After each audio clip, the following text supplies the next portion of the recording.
Hello.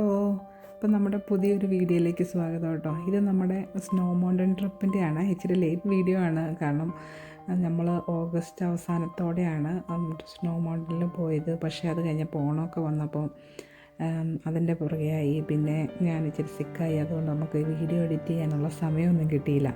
അപ്പോൾ ഞാനൊരു video റീലിട്ടായിരുന്നു. ഇതിനകത്ത് കണ്ടത് റോഡ് പോണ വഴിക്ക് ഭയങ്കര രസമുള്ള റോഡ്, അതായത് റോഡിൻ്റെ എൻഡ് കാണാൻ പറ്റാത്ത വിധത്തിൽ ഇങ്ങനെ നീളത്തിൽ കിടക്കുന്ന ഒരു റോഡിൽ കൂടെയാണ് നമ്മൾ പോണേ. അപ്പോൾ വിൻ്റർ ആയതുകൊണ്ട് വേറെ പ്രത്യേകിച്ച് കാഴ്ചകളൊന്നുമില്ല. അപ്പോൾ നമ്മൾ ഇടയ്ക്ക് ഒരു ജിൻഡബൈൻ എന്ന് പറഞ്ഞൊരു ബിഗ് ചെയറുള്ള ഒരു സ്ഥലത്ത് ഒരു സ്റ്റോപ്പ് എടുത്തു കേട്ടോ.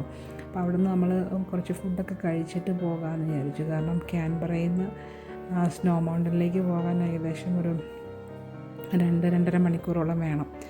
അപ്പോൾ ഇത് നമ്മളെല്ലാ വർഷവും പോകുന്നതാണ് പിള്ളേരെയും കൊണ്ട്. പിള്ളേർക്ക് സ്നോയിൽ കളിക്കാനുള്ള ഒരു അവസരമാണല്ലോ. അപ്പോൾ നമ്മളവിടെ നിർത്തി ഒരു ചായയും കുറച്ച് ഫുഡൊക്കെ ഉണ്ടാക്കിക്കൊണ്ട് പോയായിരുന്നു. അപ്പോൾ അവിടെ ഈ സീഗേൾസിനെ കണ്ടോ, ഇങ്ങനെ ഒരു ബേർഡ്സ് നിറച്ചും സീഗേൾസ് ആയിരുന്നു കേട്ടോ. നല്ല രസമായിരുന്നു കാണാൻ. ലേക്കിൽ കുറച്ച് വെള്ളമൊക്കെ ഉണ്ടായിരുന്നു, എന്നാലും ഈ സീഗേൾസ് നമ്മുടെ പിള്ളേരുടെ എല്ലാം പുറകെ നടന്ന് ഒച്ചയൊക്കെ എടുത്ത് ഭയങ്കര രസമായിരുന്നു. നല്ല പറന്നു പോകുന്നതാണ്, നല്ല രസമാണ്. പാപ്പു ഇങ്ങനെ ഓടിച്ചിട്ട് പറപ്പിക്കുന്നുണ്ടായിരുന്നു എല്ലാത്തിനും. എനിവേ അത് കഴിഞ്ഞിട്ട് നമ്മൾ നേരെ സ്നോ മൗണ്ടനിലേക്ക് എത്തി. സ്നോ മൗണ്ടനിൽ എത്തിയതും പിള്ളേർ സ്നോമാനെയൊക്കെ ഉണ്ടാക്കി തുടങ്ങി കേട്ടോ. നല്ല കാലാവസ്ഥയായിരുന്നു. ഓഗസ്റ്റ് അവസാനം ആയതുകൊണ്ട് അധികം തണുപ്പുമില്ല, എന്നാൽ ഇഷ്ടംപോലെ സ്നോയും ഉണ്ട്. പിന്നെ അധികം തിരക്കില്ല, കാരണം പീക്ക് സീസണിലാണ് ഭയങ്കര തിരക്ക്. അപ്പോൾ നമ്മൾ 2 സ്നോമാനെയൊക്കെ ഉണ്ടാക്കി എല്ലാവരും നന്നായിട്ട് കളിച്ചു. കാരണം കഴിഞ്ഞ പ്രാവശ്യം ഞങ്ങൾ പോയപ്പോഴേക്കും ജൂലൈയിൽ ഭയങ്കര പീക്ക് ടൈമിലാണ് പോയത്. അപ്പോൾ അതുകൊണ്ട് ഞങ്ങൾക്ക് അവിടെ പിള്ളേർക്കൊന്നും എൻജോയ് ചെയ്യാൻ പറ്റിയില്ല. ഭയങ്കര സ്നോഫോൾസും ഡയറക്റ്റ് കാറ്റുമായിരുന്നു. അപ്പോൾ ഇപ്രാവശ്യം നമ്മൾ അതുകൊണ്ട് ഇച്ചിരി താമസിച്ച് പോയത്. അപ്പോൾ ഓഗസ്റ്റിൽ സ്നോ ഉണ്ടോ എന്ന് ചോദിക്കുന്നവർക്കാണ് ഈ വ്യൂ കണ്ടതുകൊണ്ട് എന്തോ ഒരു സ്നോ ഉണ്ടെന്ന് നോക്കി. ഓഗസ്റ്റ് അവസാനം വരെ ഇപ്പോൾ പോയാലും സെപ്റ്റംബറിലും പോയാൽ ആവശ്യത്തിന് സ്നോ ഉണ്ട് നോക്കിയേ. ഇപ്പോൾ നമ്മൾ 2 ഫാമിലി കൂടിയാണ് പോയത്. ഇവർ എൻജോയ് ചെയ്ത് കിടക്കുന്നത് കണ്ടോ. പാപ്പുവാണ് ശരിക്കും പറഞ്ഞാൽ എൻജോയ് ചെയ്തത്. ഈ സ്ലൈഡ് ചെയ്യാനുള്ള ഇത് വെച്ച് സ്ലൈഡ് ചെയ്യുക. പിന്നെ നമ്മൾ 2-3 സ്നോമാനെയൊക്കെ ഉണ്ടാക്കി. സ്നോമാനെ നമ്മൾ സ്കാർഫൊക്കെ ഇടിപ്പിച്ച് ഇത് കണ്ടോ, എൻ്റെ അത്രയും പൊക്കം ഉണ്ടാകും സത്യം പറഞ്ഞാൽ സ്നോമാൻ ഉണ്ടാക്കിയത്. അത്ര സ്നോ ഉണ്ടായിരുന്നു. നമ്മൾ പോയപ്പോൾ അന്ന് സ്നോ ഉണ്ടോ എന്ന് നോക്കിയിട്ടാണ് പോയത്. അപ്പോൾ തലേദിവസം സ്നോ പെയ്തായിരുന്നു. അപ്പോൾ അതുകൊണ്ട് ചെന്നപ്പോൾ നല്ല ഫ്രഷ് ആയിട്ടുള്ള കുറേ സ്നോസ് ഉണ്ടായിരുന്നു കേട്ടോ. നല്ല രസമായിരുന്നു. ഇനി എല്ലാവരും നന്നായിട്ട് എൻജോയ് ചെയ്തു. സാധാരണ നമ്മൾ പോകുമ്പോൾ കുറച്ച് കളിച്ച് കഴിയുമ്പോഴേ തണുപ്പ് ആകുമ്പോൾ ഭയങ്കര തണുപ്പ് വരുമ്പോൾ ഉണ്ടല്ലോ, പിള്ളേരൊക്കെ പോകാമെന്ന് പറഞ്ഞ് നമ്മുടെ അടുത്ത് ബഹളം വയ്ക്കുന്നതാണ്. ഈ പ്രാവശ്യം അവർ കയറിയേ ഇല്ല. അവർക്ക് ഭയങ്കര ഇഷ്ടമായി അവിടെ നിന്ന് കളിക്കാൻ. ഇതുണ്ട്, ഞങ്ങളാണെങ്കിലും ഗ്ലൗസ് ഒന്നും ഇല്ലാതെ സെൻസിനൊക്കെ ഇരിക്കുന്നത്. നല്ലതായിട്ട് എല്ലാവരും എൻജോയ് ചെയ്തു നന്നായിട്ട്. കാരണം നമുക്ക് ആ വെയിലും ഉണ്ടായിരുന്നു, കാറ്റും ഉണ്ടായിരുന്നില്ല.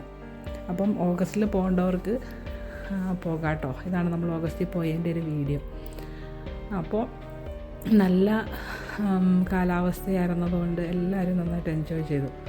എങ്ങനെയുണ്ട് ഞങ്ങളുടെ സ്നോയൊക്കെ എൻജോയ് ചെയ്ത് കഴിഞ്ഞാൽ അവസാനം കുഞ്ഞു സ്നോമാൻ്റെ തലയൊക്കെ ഇളക്കി പറിച്ചെടുത്തുകൊണ്ട് പോന്നു. അങ്ങനെ നമ്മൾ കുറേ ഫോട്ടോയും ഒക്കെ എടുത്തിട്ട് നമ്മൾ അവിടെ നിന്ന് തിരിച്ചു പോന്നു കേട്ടോ. അത്രയും ഉണ്ടായിരുന്നുള്ളൂ ട്രിപ്പ്.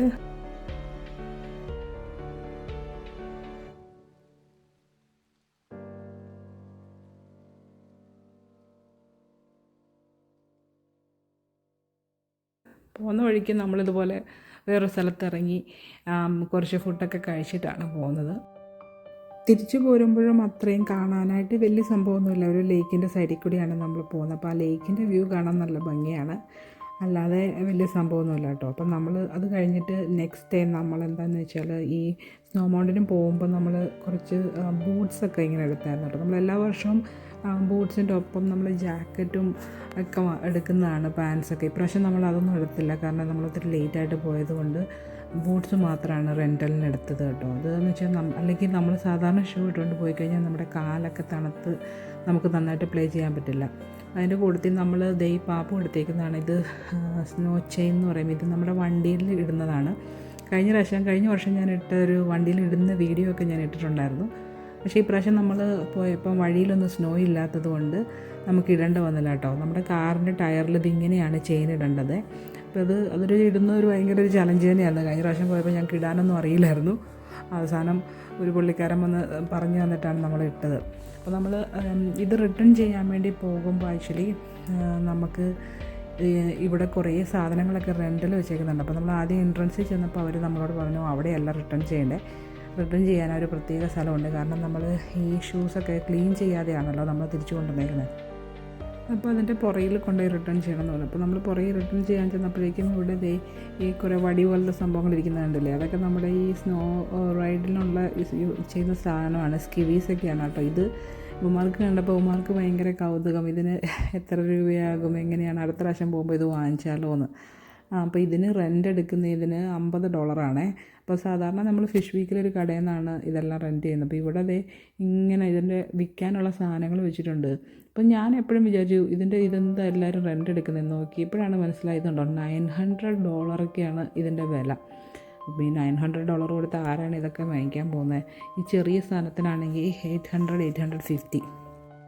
അപ്പോൾ അടുത്ത പ്രാവശ്യം ഇതൊക്കെ മേടിക്കാമെന്നൊക്കെ പറഞ്ഞ് യുവമാരെ ഏൽപ്പിച്ചിട്ട് പയ്യെ നമ്മൾ അവിടെ നിന്ന് പോകുന്നു കേട്ടോ. അപ്പോൾ അവിടെ നിന്ന് കടയിലെ റിട്ടേണൊക്കെ കഴിഞ്ഞപ്പോൾ എല്ലാവർക്കും വിശപ്പായി. അപ്പോൾ നമ്മൾ മാക്ഡൊണാൾഡ്സിൽ കയറി കുഞ്ഞിനൊരു ഹാപ്പി മീലും നമ്മൾ ബാക്കി എല്ലാവർക്കും ഫുഡൊക്കെ മേടിച്ച് വയറ് നിറച്ചു. കാരണം ഫിഷ് വീക്കിലാണെങ്കിൽ നമുക്ക് വലിയൊരു മാർക്കറ്റുണ്ട്, അവിടെയും കൂടെ പോകാമല്ലോ എന്ന് വിചാരിച്ചിട്ട് ഫുഡൊക്കെ കഴിഞ്ഞപ്പോൾ നമ്മൾ നേരെ എന്നിട്ട് ഫിഷ് വീക്കിൻ്റെ മാർക്കറ്റിലേക്ക് പോയി കേട്ടോ. കുറച്ച് പച്ചക്കറിയും ഫിഷൊക്കെ വാങ്ങിക്കാമല്ലോ എന്ന് വിചാരിച്ചു.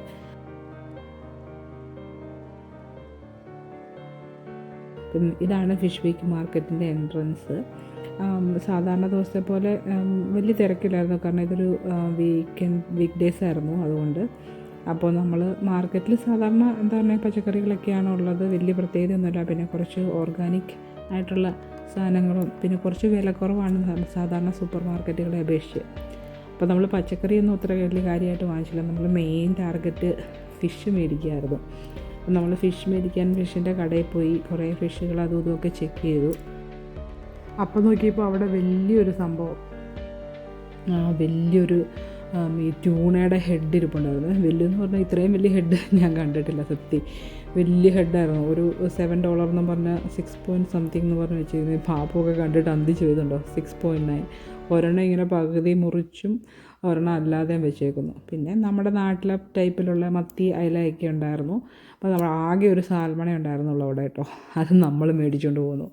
അത് വാങ്ങിച്ച് കട്ടൊക്കെ ചെയ്ത് നമ്മൾ കൊണ്ടുവന്നു. അപ്പോൾ സാൽമൺ അറ്റ്ലാന്റിക് സാൽമൺ ആയിരുന്നത്. പിന്നെ ഫിഷ് വീക്കിൽ ചെല്ലുമ്പോൾ കടയിൽ ചെല്ലുമ്പോൾ ഇവന്മാർക്ക് നല്ല കാണാനുള്ള ഏറ്റവും വലിയൊരു സംഭവമാണ് ഇത് സത്യം പറഞ്ഞാൽ ലോബസ്റ്ററാണ് കേട്ടോ. ഒരു ലോബസ്റ്ററിന് ആക്ച്വലി $120. പക്ഷേ ഇവർക്ക് ഇങ്ങനെ അത് ജീവനോടെ ഇതിനകത്ത് ഇട്ടേക്കുന്ന കാണാൻ വേണ്ടി നോക്കി നിൽക്കാൻ ഭയങ്കര ഇഷ്ടമാണ്. ചില മാർക്കറ്റുകളിൽ ചെന്ന് കഴിയുമ്പം ഈ ഞണ്ടുകൾ അവർ ഇട്ടിട്ടുണ്ടാവും കേട്ടോ. അതും നല്ല രസമാണ് കാണാൻ. പിന്നെ നമ്മൾ ഫിഷ് വീക്കിൽ നിന്ന് സ്പെഷ്യലായിട്ട് വാങ്ങിക്കുന്ന ഒരു സംഭവം എന്ന് പറഞ്ഞു കഴിഞ്ഞാൽ അവിടെ ഒരു നട്ട്സിൻ്റെ ഒരു പ്രത്യേക കടയുണ്ട് കേട്ടോ. നട്ട്സുകൾ പലതരം നട്ട്സും ഈ ഗ്രെയിൻസൊക്കെ കിട്ടുന്ന കട. അപ്പോൾ അവിടെ നമ്മുടെ ഒരു സ്പെഷ്യൽ സംഭവമാണ് ഇത്, നിലക്കടല. നമ്മൾ പണ്ടൊക്കെ ട്രെയിനിൽ പോകുമ്പോൾ നമുക്ക് കിട്ടില്ലായിരുന്നോ ഇങ്ങനെ ട്രെയിനിൽ, ആന്ധ്രയിലും തമിഴ്നാട്ടിലൊക്കെ ഞാൻ നഴ്സിംഗ് സ്കൂളിലൊക്കെ പഠിക്കാൻ പോകുമ്പോൾ ഇങ്ങനെ ഉണ്ടായിരുന്നു കേട്ടോ. അപ്പോൾ അതുപോലെ ഇത് പക്ഷേ ഒരു മിഷനകത്താണ് അവർ ബേക്ക് ചെയ്ത് ഇങ്ങനെ കൊണ്ട്, നല്ല ചൂടാണിത് കേട്ടോ.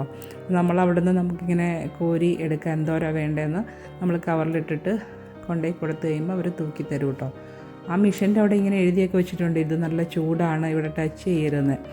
നമുക്കവിടെ ചെല്ലുമ്പോൾ നമ്മൾ എപ്പോഴും വാങ്ങിക്കുന്ന ഒരു സാധനം. ഇവർക്കും ഇഷ്ടമാണ്, ഞങ്ങൾക്കും ഇഷ്ടമാണ്. നമ്മൾ സാധാരണ ഇത് വാങ്ങിക്കുന്നതിനേക്കാളും നല്ല എന്താ പറയുക പൊളിച്ച് തന്നെ തിന്നുമ്പം ആ ഒരു ഫീലിങ്, നമുക്ക് ഒരു നൊസ്റ്റാൾജിക് ഫീലിങ്ങും കൂടെ വരുമല്ലോ. അപ്പോൾ നമ്മൾ വീട്ടിലെത്തിക്കഴിഞ്ഞിട്ട് ഞാനത് ഓപ്പൺ ചെയ്ത് ശരിക്കും പറഞ്ഞാൽ കാണിച്ചു തരാം. അത് എങ്ങനെയാണ് സംഭവം. എനിക്ക് എന്തോ ഭയങ്കര ഇഷ്ടമാണ് നമുക്കെല്ലാവർക്കും ഇത്. നമ്മുടെ അത് നമ്മളെല്ലാവരും കൊണ്ടുവന്ന് എല്ലാവർക്കും കഴിക്കാറുണ്ട്. അപ്പോൾ അതോടുകൂടി നമ്മുടെ ഈ എന്താ പറയുക സ്നോ മൗണ്ടൻ ട്രിപ്പും ഒരു വീക്കെൻഡ് ഷോപ്പിങ്ങും കൂടെ രണ്ടും കൂടെ കഴിഞ്ഞു. അപ്പം വീഡിയോ കണ്ടതിൽ എല്ലാവർക്കും താങ്ക് യു.